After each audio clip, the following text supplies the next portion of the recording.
pensez bien. Donc, il faut comprendre que ça, c'est un phénomène.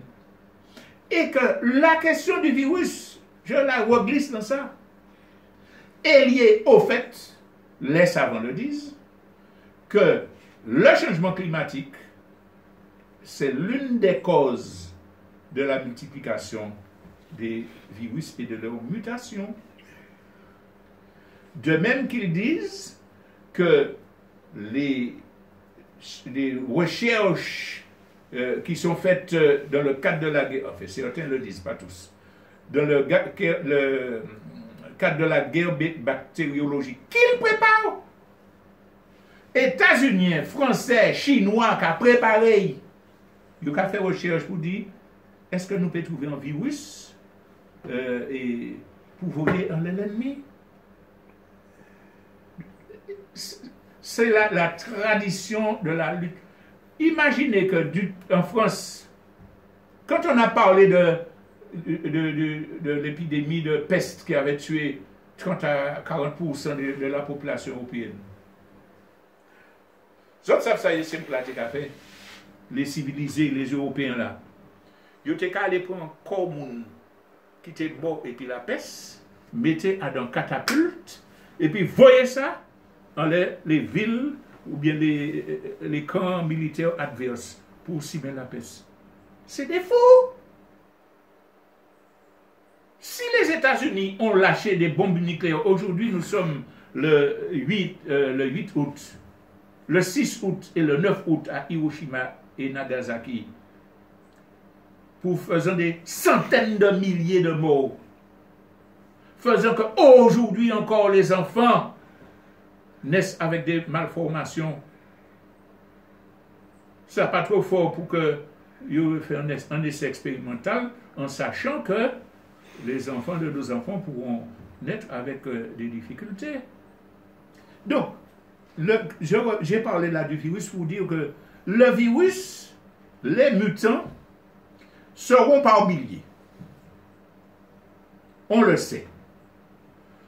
Jamais, au grand jamais, il n'y aura possibilité de gagner la course au vaccin pour chaque virus. Étant entendu que même si on gagnait cette course de virus là vini assez bon, mutant vini, variant vini, et puis nous, dans une semaine, nous allons faire un bagage, le résultat serait toujours pire, puisque nous détruisons avec cette politique vaccinale les capacités de défense innées des populations. Nous le disons que ce n'est pas être anti-scientifique, puisque nous admettons avec réalisme que les vaccins ont permis de lutter contre la variole, le choléra, etc., etc., que ça a été un progrès. Et par contre, on tient compte du fait que les virus savent s'adapter au vaccin. Et que il faut trouver une stratégie qui fait que le corps est suffisamment puissant pour résister au virus. Comment ça se fait? Alimentation et hygiène de vie valables. Pour cela, il faut avoir des conditions de vie économiques sécures. Donc, l'ultralibéralisme ne va jamais permettre ça. Il faut une répartition des richesses. Il faut une éducation à la santé. Il sabote les systèmes de santé. Donc, se préparer aux catastrophes sur le plan sanitaire demande qu'on lutte contre le système. Mais je vous rappelle que nous avons commencé par les crises environnementales, que nous avons parlé des crises sanitaires, mais nous avons fait allusion, quand on a parlé du Liban, aux crises économiques. Là maintenant, les politiques ultralibérales capitalistes sèment la pauvreté dans l'ensemble du monde. On parle de 99% de la population qui est désavantagée, 1% de super riches. Mais la misère, la mort liée à la pauvreté. Les gens qui nous disent qu'il y a eu 4,2 millions de morts depuis le début de la pandémie de Covid depuis le début, hein, pour l'ensemble de la planète, ne savent pas qu'il y a 1,2 million de personnes qui meurent chaque année du paludisme à cause de la pauvreté. Que 7 millions de personnes meurent du tabagisme actif chaque année. 7. Et c'est l'État français qui finance. Et puis on met en bas, fumer est dangereux pour la santé. Et puis on veut nous faire croire que c'est la santé du peuple martiniquais qui pousse le préfet à nous infantiliser. Non. Donc, 40 000 enfants, je l'ai déjà dit, meurent chaque jour. 40 000 enfants meurent chaque jour de malnutrition, de maladies facilement traitables. Donc, ramenons les choses, voyons que la pauvreté doit être l'objet de la lutte première pour que les gens puissent avoir une hygiène de vie, une alimentation saine. Chers auditeurs, auditrices, vidéastes, on nous dit que des jeunes et beaucoup de gens meurent là maintenant de plus de Covid-19. On avait déjà parlé des comorbidités. Mais savez-vous que la plupart d'entre eux sont victimes d'obésité? Ça veut dire que l'obésité, c'est un facteur aggravant qui fait que le virus peut attaquer l'organisme. À quoi est due l'obésité? On nous continue à faire la chez devant McDonald's. On nous continue à permettre que le préfet autorise l'affichage massif de big burger et puis 50 steaks alignés l'un dans l'autre. Donc, soi-disant, on veut protéger notre santé, mais on pousse à la malbouffe. La malbouffe a pour conséquence l'obésité, et l'obésité est un facteur aggravant des maladies virales. C'est à ça qu'il faut réfléchir. On a parlé de la guerre au Liban aussi. Mais on sait que les puissances financières, les puissances occidentales, impérialistes des différents bords, se préparent à la guerre. Il y aura une guerre, parce que l'impérialisme américain, l'impérialisme européen ne vont jamais admettre que la Chine continue à prendre les devants. Donc on va passer par l'Iran, la Chine doit faire baillot pour essayer de lancer l'affaire, mais nous allons vers un conflit militaire majeur. Nous sommes une île dépendante du point de vue alimentaire. Il faut comprendre que lutter contre les systèmes impérialistes, les compétitions impérialistes, eh bien, c'est un devoir si on veut voir l'avenir. Parce que si la guerre pété, qui vous vaccinez, qui vous pas vacciné, les bombes là tombent en l'air, vous pouvez faire. Quand vous pouvez aller, qui sont manger. On continue sur un avant-dernier point qui est la crise économique. Dimanche dernier, je disais des millions, j'avais dit 1 million, mais c'est 3 millions de gens qui risquent de perdre leur emploi. Biden est arrivé à donner un petit moratoire, mais au bout du compte, le système américain, c'est le système américain, les gens vont continuer à péricliter. Pauvreté est généralisée, mais le système lui-même est pris dans un engrenage.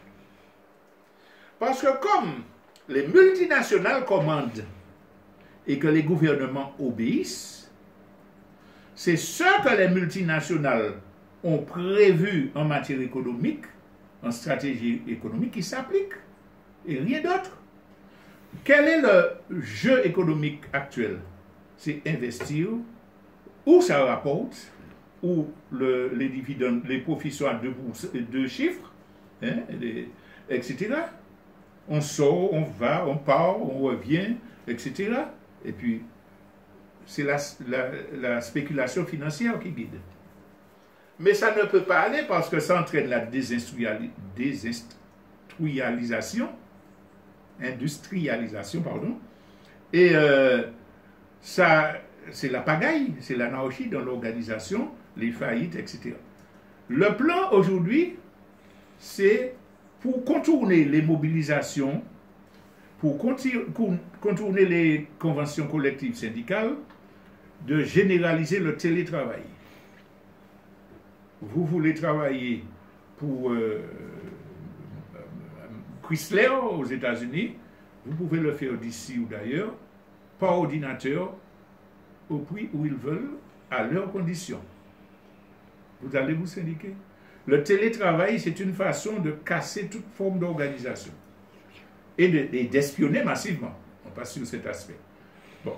L'autre aspect, c'est que tout est possédé par les grandes firmes.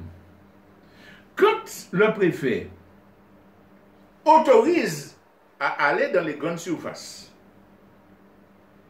et puis ferme les petites boutiques, il sait très bien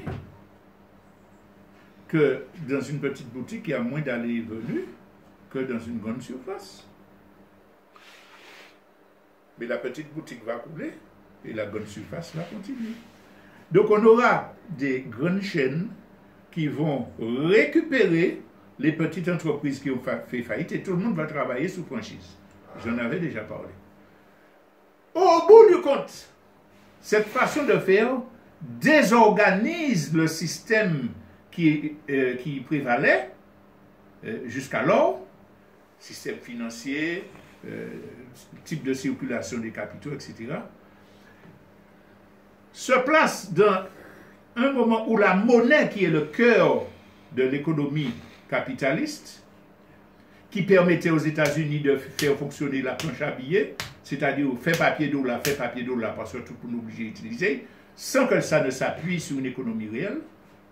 Ce système financier-là est confronté à d'autres systèmes monétaires plus fiables, parce qu'il s'appuie sur les richesses internes, comme le yuan de la Chine, et en quelque part comme l'euro et pour l'Union européenne.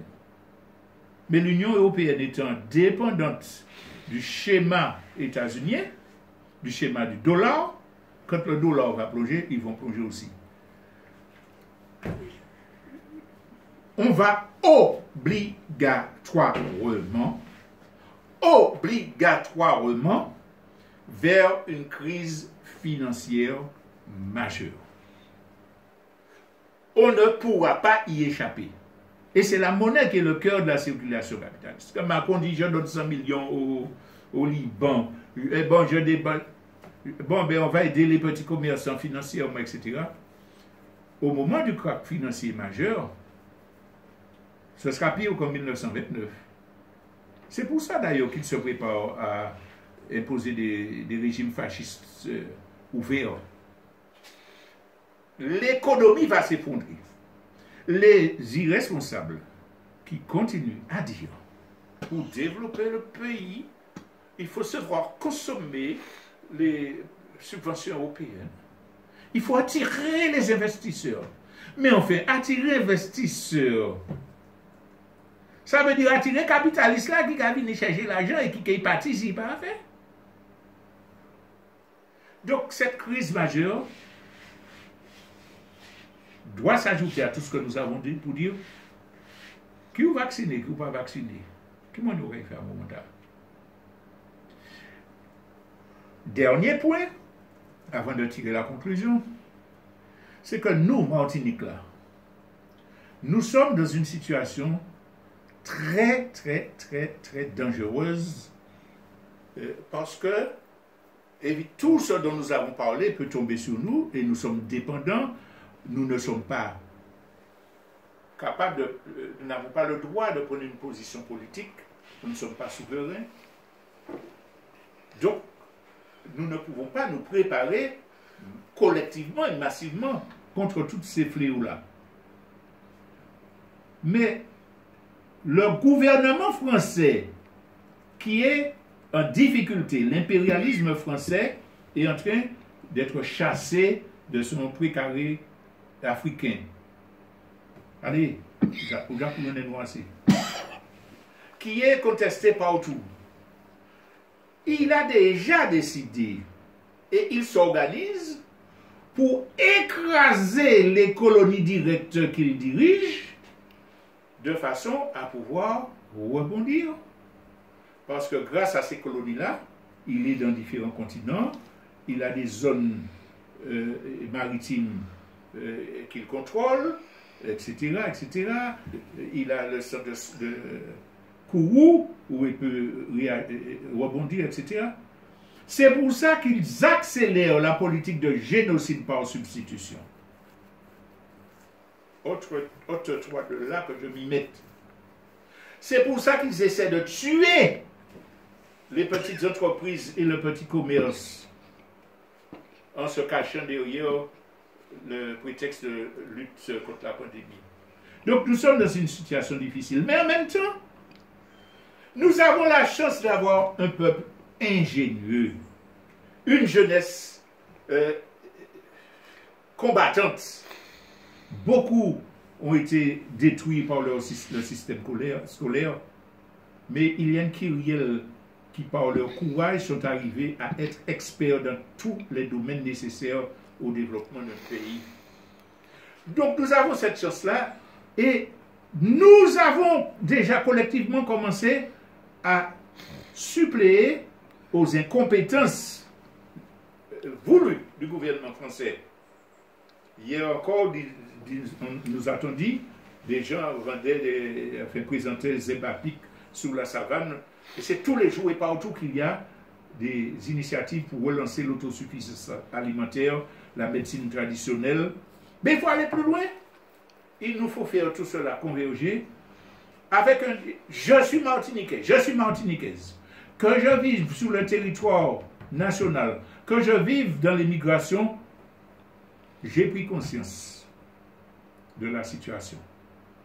Je dois devenir un combattant pour la souveraineté martiniquaise. Je dois porter ma contribution à la construction d'un tissu économique endogène alternatif, dissident. Je dois absolument lutter contre les divisions qui nous empêchent, nous tous qui fondamentalement voulons les mêmes choses, nous empêchent de nous réunir. Nous sommes victimes du syndrome de Lynch parce que nous avons été manipulés de façon à ce que nous nous tournions l'un contre l'autre et que nous ne voyons pas l'ennemi principal. Alors, la conclusion, elle est entre les mains de chacun d'entre nous, dans l'esprit de chacun d'entre nous plutôt. Les réponses pratiques sont entre les mains de chacun et chacune d'entre nous. Est-ce que nous allons assumer nos responsabilités? J'en suis persuadé. Merci de votre attention.